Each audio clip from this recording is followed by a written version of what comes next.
जय श्री कृष्णा दोस्तों, मैं हूँ Neetu Gupta. Welcome to the Bhagavad Gita series in real life. तो हमारा ये 9th चैप्टर चल रहा है जिसके 17 वर्सेस ऑलरेडी हम समझ चुके हैं और आज हम 18 और 19 का मीनिंग समझेंगे। तो रेडी हैं? स्टार्ट करते हैं। तो कृष्ण कहते हैं, अर्जुन मैं ही सुप्रीम पावर हूँ, सबका स्वामी हूँ। सारी लाइफ्स का जन्म मुझी में से हुआ, इन सबको मैं ही संभालता हूँ और एक दिन ये सब कुछ मुझी में समा जाते हैं। इन सबको नष्ट भी मैं ही करता हूँ। मैं ही वो हूँ जो संसार में हर एक प्राणी के अच्छे और बुरे सभी कर्मों पर नजर रखता है। मैं ही शरण लेने योग्य हूँ, मैं ही सबका हितैषी हूँ। मैं ही सूर्य को तेज देता हूँ, मैं ही वर्षा को नियंत्रित भी करता हूँ। हर एक प्राणी के अंदर चलने वाला लाइफ फोर्स भी मैं ही हूँ और मृत्यु भी मैं ही हूँ जो इनके प्राणों को हरता है। मुझी से सारी सृष्टि का जन्म होता है और सारी सृष्टि वापस से मुझी में आकर के समा जाती है। इस संसार में जो भी कुछ रियल है वो भी मैं ही हूँ और जो कुछ अनरियल है, माया है, वो भी मैं ही हूँ। तो चलिए समझते हैं। बहुत सारी बातें कृष्णा ने इनके अंदर बता दी हैं। एक साधारण से भौतिक लेवल पर रहने वाले आदमी के लिए इन बातों को समझना शायद थोड़ा सा मुश्किल है। आसान करके समझ लेते हैं अपने तरीके से। तो चलिए समझते हैं। सबसे पहले कृष्ण हमको क्या कह रहे हैं कि मैं ही सुप्रीम पावर हूँ, यानी मुझसे ऊपर अब और कोई पावर नहीं है। मेरे ख्याल से मुझे दोबारा से याद दिलाने की ज़रूरत नहीं है कि जब जब मैं कृष्ण या किसी भगवान का नाम लेती हूँ, दैट डजंट मीन कि ऐसा कोई एक भगवान ब्रह्मांड में है और बस वही है। नहीं, मैं हमेशा बात करती हूँ उस सुप्रीम पावर की जिसको हम कभी कृष्ण का नाम देते हैं, कभी क्राइस्ट का नाम देते हैं, कभी शिवा का नाम देते हैं, तो कभी कोई और नाम देते हैं। ये हमें बार बार रिकॉल अपने आप को कराना, याद रखना बहुत ज़्यादा ज़रूरी है। तो कृष्ण उसी शक्ति का एक रूप है जो संसार को प्रेम सिखाने आया है, अच्छे और बुरे का फर्क हमको समझाने आया है। तो जब भी बात सुप्रीम पावर की आती है तो इट इज़ दैट पावर जिसके अंदर पूरी सृष्टि की रचना हुई है। अब देखिए, साइंस के हिसाब से या जो लोग बहुत ज़्यादा लॉजिक लगाते हैं और भगवान को उस तरीके से नहीं मानते, उनके हिसाब से एवरीथिंग इज़ हैपनिंग रैंडमली। मैंने भी कई बार इस बारे में बहुत सोचा कि ये क्या है, इसको कौन चलाता है। कोई चलाता है या ये एक इंटेलिजेंट फोर्स है जो अपने आप सब कुछ हुए जा रहा है। बहुत गहराइयों में अभी तक जितना मैं समझ पाई, मेरे हिसाब से yes, something is definitely there. कोई एक चीज़ है जो जो कहीं ना कहीं कुछ व्यवस्थित कर रही है चीज़ों को। अब ये एक चीज़ क्या है, हम इसको भगवान का नाम दे देते हैं, सुप्रीम पावर का नाम दे देते हैं, कृष्ण का नाम देते हैं, जो भी नाम आप दे दीजिए, लेकिन certainly there is a force जिसमें से सब चीज़ों का जन्म हो रहा है और जिसके अंदर मृत्यु के बाद चीज़ें जाकर समा रही हैं। लकीली मैंने इसी लाइफ में रहते रहते अपनी एक अच्छी खासी स्पिरिचुअल ग्रोथ की है। देखिए, वैसे तो मेरे पूर्व जन्मों का ही था काफ़ी कुछ, इस जन्म में तो आगे का सफ़र कर रही हूँ मैं। काफ़ी तो मैं पहले से कर ही आई थी, लेकिन फिर भी जितना भी मैं अभी कर रही हूँ, इसके अंदर जो मैं रहस्यों को खोलते हुए देख रही हूँ कि सब कुछ जैसे मेरे अंदर छुपा हुआ था वो धीरे धीरे बाहर निकल रहा है। और जिस ईश्वर को देखकर मैं अपने अंदर ये बदलाव ला रही हूँ, ऑफ कोर्स उसकी कोई फॉर्म तो है नहीं, वो अपने आप को मेरी ज़िंदगी में अपने ही तरीके से रिवील करता है जिससे मैं समझ जाती हूँ ऐसा ईश्वर होता है। तो जो उसके गुण हैं, मैं ऐसा ऑब्जर्व कर रही हूँ कि कहीं ना कहीं ये सारे गुण मेरे अंदर एक सटल पोजीशन के अंदर बैठे हुए हैं। ऐसा भी कह सकते हैं सोए हुए हैं। शायद मुझे कॉन्शियसली इनको अपनी नोइंग में लाने की ज़रूरत है, और जब ये मेरी नोइंग में आ जाए तो इन पर ट्रस्ट करके मुझे इन पर काम करने की ज़रूरत है। तो उस शक्ति जैसा शायद मैं भी बन सकती हूँ। वो पोटेंशियल ऑलरेडी है, मेरे अंदर भी है और आपके अंदर भी है, सभी के अंदर है। मैं अपना इसलिए बताती हूँ क्योंकि मैं तो अपना ही बता सकती हूँ। तो जो ये वर्स है, इस वर्स पर विश्वास अपने आप होता है। ये मैं अनुभव की बात कह रही हूँ। देखिए, बाकी तो विश्वास तो करने के लिए इतना कारण बहुत है कि गीता में लिखा हुआ है। पर जैसा मैं कहती हूँ, हमें हर चीज़ को चैलेंज ज़रूर करना चाहिए, जो भी नॉलेज हमारे पास आ रही है। तो उसकी सच्चाई को तो हम अपने जीवन में परख सकते हैं। मैंने जितना परखा मैंने आपको बता दिया। मेरी अंडरस्टैंडिंग के हिसाब से certainly there is a force which is very pure, very intelligent, which is actually watching each and every action of ours. किसी कोई खास बंदे का नहीं कि भाई वो भगवान का ज़्यादा फेवरेट है, वो तो बहुत ऊंचा उसका नाम है तो भगवान उसको कुछ ज़्यादा इंपॉर्टेंस देते हैं, वो ज़्यादा बटरिंग करता है, ज़्यादा मंदिरों में जाता है, भंडारे कराता है, ये करता है। नहीं, भगवान को इन सबसे कोई लेना देना नहीं है। भगवान सिर्फ भाव देखते हैं। जैसा भाव उतने करीब पहुंच जाते हैं उनके भाव में। अगर शुद्धता खत्म तो भगवान के करीब नहीं पहुंच पाते। तो ये एक सिंपल सा भगवान का अपना फंडा है जिसके ऊपर ये पूरा ब्रह्मांड, पूरी क्रिएशन चल रही है। और मैंने भी ऐसा ही अनुभव किया है। लेकिन एक बात को मैं बिल्कुल मानूंगी, हमारे एक एक एक्शन पर उसकी नज़र होती है। हम भूल जाते हैं, हम भूल जाते हैं हमने कब क्या गड़बड़ की थी या क्या अच्छा किया था। हम सब कुछ भूल जाते हैं, लेकिन वो नहीं भूलता। और देर सबेर वक्त आने पर वो हमको, अगर हम जानना चाहते हैं तो ऑफ कोर्स हमारी नोइंग में, हमारी अवेयरनेस में उस चीज़ को ले ही आता है। मेरी अवेयरनेस में बहुत सारी चीज़ें लेकर आया है। तो मैं जानती हूँ कि हाँ, मैं किससे झूठ बोलूँगी, मैं ईश्वर से झूठ बोल ही नहीं सकती। इसलिए जब कोई मुझ पर ट्रस्ट की बात करता है तो मैं उसको ये कहती हूँ, आप मुझ पर ट्रस्ट करो या ना करो, इससे कोई लंबा चौड़ा फ़र्क नहीं पड़ता। मैं आपको तो प्रूफ भी नहीं करा सकती, कोई बात ना मैं आपका ट्रस्ट बनवा सकती। मैं तो बस इतना जानती हूँ कि जिस ईश्वर के लिए मैं काम करती हूँ और जिस ईश्वर की नज़रों में मैं हमेशा सही रहना चाहती हूँ, उसकी नज़रों से मैं किसी भी पल में छुपी हुई नहीं हूँ। मेरा हर कर्म वो देख रहा है, उसकी नज़र में है। मैं उसको पागल नहीं बना सकती, और बना के जाना कहाँ है। इसी संसार में रहना है, ना भी रहना हो तो भी। जब आत्मा से थोड़ा हमारा मिलन होने लगता है तो बुराई खुद ही करने का मन नहीं करता। तो ये चीज़ें नेचुरल हैं और हमारे अंदर होती हैं। तो सर्टेनली वो हमारे हर एक्शन पे वॉच रख रहा है। आप कितना मर्जी सोच लीजिए, भगवान को क्या पता चला मैंने थोड़ा हेर फेर कर दी तो। नहीं, उसको तो सब पता है ना। वो इतना बिजी है कि किसी पर से उसकी नज़र हट जाए। हम इंसानों की लिमिटेशन है ना, कि हम एक बार में एक ही पर्सन को ऑब्जर्व कर सकते हैं। कैमरे भी लगा देंगे यहाँ वहाँ इतने सारे, तो भी हमारे दिमाग की तो एक कैपेसिटी होती है ना, एक बार में एक ही चीज़ पे फोकस करेगा। ऐसा ही होता है ना सिस्टम हमारा। तो भगवान का ऐसा सिस्टम नहीं है, वहाँ तो सब जैसे ऑटोमेटिक चलता रहता है, क्योंकि हम उसी का अंश हैं, हमको उसी के जैसा बनना है, यही हमारा सच है। तो फिर हमको उस ईश्वर से डरना नहीं है, हमें कोशिश करनी है हमेशा अवेकन होकर जिए और गलत कामों से बचाएं अपने आप को। देखिए, फिर भी आप हैं तो भौतिक शरीर में, गलतियां तो करेंगे करेंगे, लेकिन जब याद आई गलती हो गई तभी उसको ठीक कर दो। ये बेस्ट तरीका है इवॉल्व होने का। किसी गिल्ट में रहने की कोई ज़रूरत नहीं है, किसी पनिशमेंट के डर में रहने की कोई ज़रूरत नहीं। भगवान क्रूअल नहीं है, ये भी मेरा एक अनुभव ही है भगवान के साथ। God is very loving, very kind.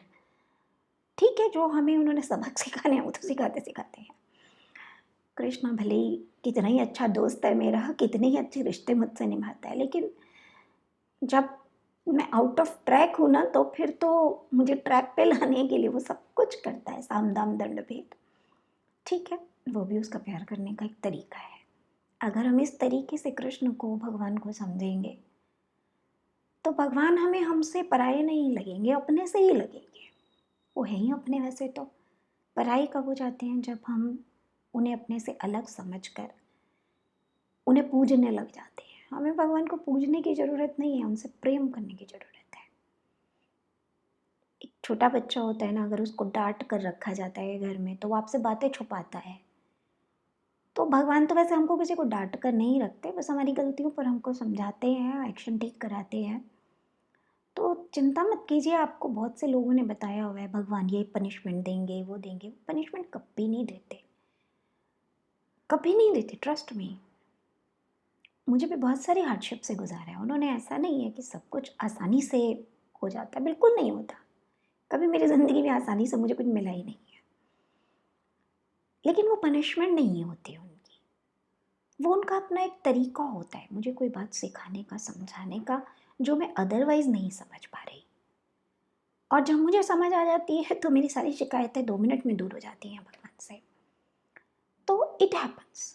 तो it is God, the supreme power, जिसमें से सबका जन्म हुआ है। हमारे अंदर जो लाइफ फोर्स एनर्जी है जिसकी वजह से हम जीवन जी रहे हैं, वो क्या है? वो ईश्वर ही है हमारे अंदर। तो हमको जो जीवन दे रहा है वो भी ईश्वर है। और जब प्राण जाते हैं, जब मतलब इस शरीर को छोड़कर चेंज करने का टाइम आता है, तो वो प्राण लेने वाला भी ईश्वर ही है, क्योंकि सब कुछ मैकेनिज्म, सारा प्रोसेस तो उसी के ज़रिए हो रहा है। अगेन मैं बोल रही हूँ, उसकी कोई फॉर्म नहीं है। ये भी कृष्ण ने जगह जगह गीता में बताया है। ना मेरा कोई आकार है, ना मैं जन्म लेता हूँ, ना मुझे मृत्यु आती है। उस शक्ति का जो जन्म लेना है ना, वो हम सभी हैं। मैं हूँ, आप हैं, क्योंकि हम तो वही हैं, हमने जन्म लिया हुआ है। तो ये उसी शक्ति का जन्म है हमारे अंदर। लेकिन वो खुद बिल्कुल इंटैक्ट रहती है, सारी माया के बाहर रहती है। तो ये जो संसार है, ये तो मायावी संसार है। इसके अंदर कुछ रियल भी है और कुछ अनरियल भी है। अब रियल क्या है? सबसे पहले तो ईश्वर ही रियल है। वो दिखता भले ही नहीं है, लेकिन फिर भी वो हर वक्त दिखता है, अगर कोई देखना चाहे तो। उसके होने का सबसे बड़ा सबूत तो हम खुद ही हैं। मैं तो अनुभव कर रही हूँ और आप में से भी बहुत लोग कर रहे होंगे, जो जो अपने ऊपर काम कर रहे हैं जेन्युइनली, उनको ऐसा दिख रहा होगा कि डे बाय डे आप में ईश्वर का जन्म होता जा रहा है। आपके अंदर अच्छाई जन्म ले रही है। ये ईश्वर ही तो है आपके अंदर का। इसको बढ़ाते जाएंगे तो पूरा ईश्वर बन जाएगा। तो आपके अंदर लाइफ फोर्स भी ईश्वर है, और जब प्राण निकलते हैं तो वो भी ईश्वर के पास ही वापस चले जाते हैं, उसी में जाके रेस्ट करते हैं, और फिर से वापस जब आप संसार में आते हो तो वहाँ से आ जाते हो। It's like God is your home. ऐसे ही होता है ना भाई, बच्चा स्कूल जाता है, पढ़ता है, लिखता है, फिर वापस घर आ जाता है, फिर अगले दिन फिर उठता है, स्कूल जाता है, फिर वापस आ जाता है अगले दिन। तो ये पूरे प्रोसेस के अंदर क्या हो रहा है? वो अपने घर में वापस आ जाता है, क्योंकि उसका जो घर है वो उसकी रियलिटी है। अब कृष्ण कहते हैं, अगर शेल्टर देने लायक कोई है, या किसी में अगर तुमको शेल्टर लेना है, तो वो भी मैं ही हूं। इंटरेस्ट मी, कृष्ण से अच्छा शेल्टर किसी का नहीं है। इसलिए मैं संसार के ऊपर निर्भर नहीं रहती। मेरी सारी निर्भरता जो भी है वो गॉड पर रहती है। कम मिले, ज़्यादा मिले, मिले ना मिले, पर वहाँ से जब मिलता है तो अच्छे से मिलता है, सम्मान के साथ मिलता है, प्यार से मिलता है, एक अपनेपन का भाव होता है उसमें। पर संसार के जो रिश्ते, जो लोग आपको देते हैं, उनमें वो वाली बात नहीं होती। वो इतना देते हैं और इतना खींच लेते हैं आपसे। देते हैं चैरिटी के नाम पे, बदले में आपको कंट्रोल करना स्टार्ट कर देते हैं। उनको ऐसा लगता है बस अब आपकी लाइफ पर उनका अधिकार हो गया। आपको जन्म देने वाले माँ बाप तक आपकी ज़िंदगी पर अपना अधिकार समझते हैं। ऐसा लगता है कि आपका जीवन कहीं है ही नहीं, यू डोंट एग्जिस्ट, यूँ ही टपक गए हो दुनिया के अंदर। तो किस में जाके आप शेल्टर लोगे? कोई इतनी सी मदद अगर आपकी गलती से कर दे तो आपको पूरी ज़िंदगी सुनाता है, और आप जितनी भी मदद कर दो उसको 2 मिनट में भूल जाता है। तो चलिए, ये तो संसार ऐसा है, ऐसा ही चलता रहेगा। पर कृष्ण जो है ना, गॉड, वो ऐसा कभी नहीं करते। आज तक तो उन्होंने कभी नहीं किया, मेरे साथ तो कभी नहीं किया, और आई एम श्योर आपके साथ भी नहीं करते, क्योंकि वो उनका स्वभाव ही नहीं है। अगर आप सच्चे मन से वहाँ गए हो आपके मन में कपट नहीं है, तो वहाँ से आपको बराबर का रिस्पॉन्स मिलता है। हाँ, कोई चालाकी ज़्यादा करता है, समर्पण तो करता नहीं है, शेल्टर लेने गया लेकिन वहाँ जाकर उनके घर को भी तहस-नहस कर देता है, तो फिर कुछ नहीं मिल पाएगा, खाली हाथ लौटोगे। क्योंकि शरण लेना और शरण लेकर सही तरीके से रहना भी तो आना चाहिए ना हमको, तो ये दोनों चीज़ें मैटर करती हैं। तो जो कोई अगर ऐसा है जिसमें आपको शरण एक्चुअली लेनी चाहिए, तो वो सिर्फ गॉड है, कृष्ण है। फिर कृष्ण ये भी कहते हैं, सूरज में जो तेज है, जो रोशनी है, हीट है, सब मैंने ही दी है। मतलब मुझे से आई है ना, क्योंकि सारी सृष्टि के रचयिता ही वही है। कहाँ बारिश करनी है, कहाँ बारिश नहीं करनी, सब कुछ ईश्वर डिसाइड करते हैं। अब डिसाइड करते हैं का मतलब ये नहीं है कि कोई डिक्टेटर है वो, इट्स नेवर लाइक दैट। ये तो इंसान की छोटी समझ होती है, तो वो ऐसे ही समझता है हर एक चीज़ को, तो ऐसा नहीं है भगवान के साथ। इट्स सिंपली कि एक सिस्टम है जिसके अंदर उन्होंने कुछ अपने लॉज बना दिए हैं, प्रिंसिपल्स बना दिए हैं, उसके हिसाब से नेचर काम करती है। बाकी हमारे जैसे जैसे कर्म होते हैं उसके हिसाब से सिचुएशंस क्रिएट होती चली जाती हैं। तो it's as simple as that. Krishna कहते हैं सबका हितैषी भी मैं ही हूँ, वेल विशर। ये भी एक बहुत अजीब सी बात है। कभी कभी हमें ज़िंदगी में ऐसा लगता है कि भगवान तो मेरा दुश्मन है, सारी दुनिया उसको प्यारी है, कोई नहीं है तो बस मैं ही नहीं हूँ, मेरे साथ हमेशा बुरा करता है, मैं कितने अच्छे काम कर लूँ फिर भी मेरे साथ बुरा ही करता है, मुझे कभी रिवॉर्ड नहीं देता किसी चीज़ के, मुझे अच्छे रिश्ते नहीं देता, मुझे पैसा नहीं देता, मुझे फेम नहीं देता, मुझे अच्छी जॉब नहीं देता, मुझे रहने को अच्छा घर नहीं देता। कंप्लेंट्स हमारी एंडलेस है, हमारी एक्सपेक्टेशन बहुत ज़्यादा है ना गॉड के साथ। क्योंकि अब यहाँ पर भी अगर आप थोड़ा सा भी भगवान से जुड़ पाए या उसको समझ पाए तो आप जान जाओगे भगवान एक्चुअली में आपको सब कुछ दे रहा होता है। आपकी जो हार्डशिप होती है ना, वो कहते हैं ना उसके ना देने में भी देना ही छुपा होता है। बहुत सारी डिमांड्स मैंने भी की थी कृष्णा से जो उसने कभी पूरी नहीं की, और उनमें से कुछ तो ऐसी थी जो मेरी बहुत डीपली जो मुझे टच करती थी, मुझे चाहिए ही चाहिए थी, वो उसने नहीं दी, बिल्कुल नहीं दी।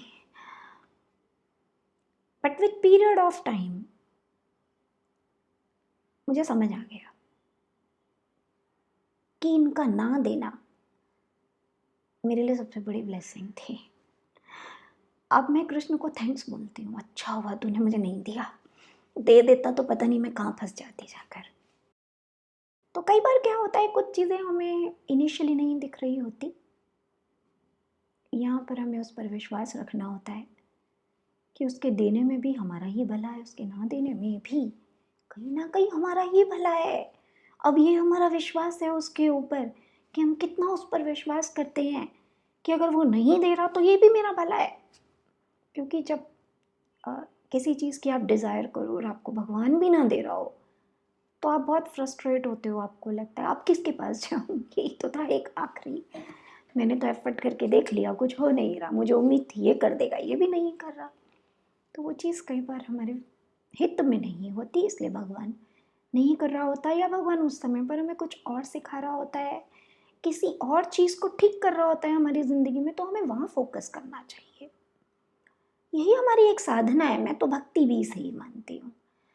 भक्ति सारा दिन कृष्ण कृष्ण करते रहना नहीं है, अगर हमने उसको समझा ही नहीं, उसके स्वरूप को जाना ही नहीं, उसके साथ एक अलाइनमेंट ही नहीं की, अगर हमने यही नहीं जाना वो क्या चाहता है, वो क्या करने को कह रहा है इस वक्त, ये भी तो एक भक्ति का ही रूप है ना, कि वो त्यागने को कह रहा है और आप त्याग रहे हो, और शिकायत ना करके अंडरस्टैंडिंग क्रिएट कर रहे हो उसमें।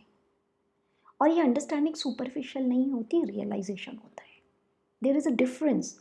बहुत से लोग जस्ट इसलिए भगवान को नाराज़ नहीं करना, तो हाँ ठीक है, मत दे, कोई बात नहीं, मैं खुश हूँ, पर अंदर अंदर उनका एक टेप रिकॉर्डर चलता रहता है, दिया नहीं ना मुझे, पता है, ठीक है, क्या करूँ, कुछ बोलूँगा तो नाराज़ हो जाओगे। तो ये वाला नहीं, ये मोड नहीं चाहिए। भक्त इस मोड में नहीं होता, भक्त का मोड अलग होता है। भक्त विश्वास के समर्पण के मोड में होता है, उसको पता होता है कि जिसकी शरण में मैं हूँ, जिस पर मैं विश्वास कर रहा हूँ, जिसके साथ मैं कदम बढ़ा रहा हूँ, वो मेरे हर एक कदम को चेक कर रहा है। हो सकता है मैं अपनी अज्ञानता में किसी गलत दिशा में चला जाऊँ, किसी गलत अट्रैक्शन के पीछे चला जाऊँ, मुझे जो सही लग रहा हो, लेकिन ईश्वर को ज़्यादा पता है। हो सकता है इस रास्ते से जो ईश्वर मुझे गुजार रहे हैं, यहाँ पर मुझे अपने कुछ दोषों को सही करना हो और मैं किसी और चीज़ को देख रहा हूँ। तो जब समर्पण मोड में आप आ जाते हो ना, आपकी बहुत तेज़ी से ग्रोथ होती है। इसलिए भक्ति का अपना एक महत्व है। भक्ति को किसी भी तरह से हम कम नहीं आंक सकते। तो ये कृष्ण के बारे में बहुत सारी अच्छी अच्छी बातें हैं जो कृष्णा ने खुद ही बताई है हमको, कि मैं ऐसा हूँ, ऐसा हूँ, ऐसा हूँ। बहुत सारे गुण हैं उसमें, और हम भी क्योंकि उसी का अंश हैं, तो हमें क्या करना है? पहले तो कृष्ण को समझना है, कृष्ण के साथ अलाइनमेंट करनी है, और फिर कृष्ण के ज़रिए अपने आप को बदलना है। तो चलिए दोस्तों, मुझे बताइएगा कैसा लगा आपको ये वीडियो। अच्छा लगा हो तो लाइक कर दीजिए, दूसरों से भी शेयर कर दीजिए, शायद किसी और को भी हमारे वाला कृष्ण मिल जाए। कोई सवाल है तो आप कमेंट कर सकते हैं। तो आज का टॉपिक हम यहीं पर बंद करते हैं। नेक्स्ट टाइम आगे के वर्सेस पर डिस्कशन करेंगे। तब तक के लिए जय श्री कृष्ण।